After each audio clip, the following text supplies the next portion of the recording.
dapat ipag-alala sa power supply sa tag-init ayon sa NGCP. Pero hindi raw ibig sabihin nito ay hindi na dapat magtipid sa kuryente. Ang ilang tipid tips sa report ng saksing si Ivan Mayrina. Mismong National Grid Corporation of the Philippines na nagsabing sapat ang supply sa Luzon Grid ngayong tag-init.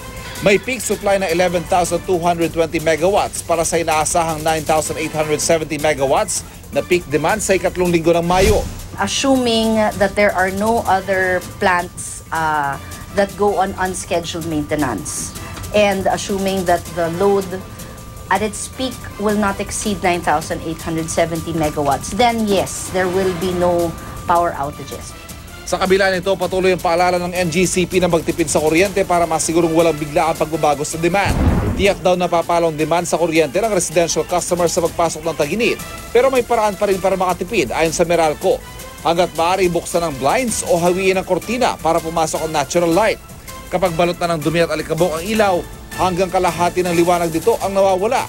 Ang solusyon, punasan lang. At kung bombilya ang pag-uusapan, 30 pesos kada bombilya kada buwan ang matitipid sa mga LED na mas energy efficient. May magagawa tayo bilang consumers, no?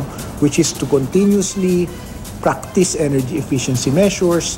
Sa kusina, kung papatayin lang ang rice cooker na lagi naiiwang naka-keep warm, 120 pesos sa tipid agad sa kuryente. At sa buong bahay, kung huhugutin ang mga nakasaksak na appliances na hindi ginagamit, 300 pesos sa tipid. Para makita ang kada oras sa orawan at buwan ng konsumo sa kuryente ng bawat appliance sa bahay, pwedeng i-download ang Move o Meralco Virtual Engine na may appliance calculator. Gamit ang Move app ng Meralco, nalaman ko kung magkano ang aking arawan at buwan ng gastusin sa aking aircon. I-input lamang kung anong klaseng aircon yan, kung ito ay split type, inverter 2 horsepower, at malalaman ko na kung ginagamit ko ito 8 hours a day, 7 days a week, 4 weeks in a month, ang aking monthly na gastusin para sa aircon ay 1,742. Ngayon, magkano kaya ang aking matitipid kung magbabawas ako ng 1 oras kada araw sa aking paggamit ng aircon? Bawasan lamang natin ng 1 oras. Calculate. 1,524 o mas mababa ng mahigit 200 piso kada buwan. Ako si Ivan Mayrina, ang inyong saksi.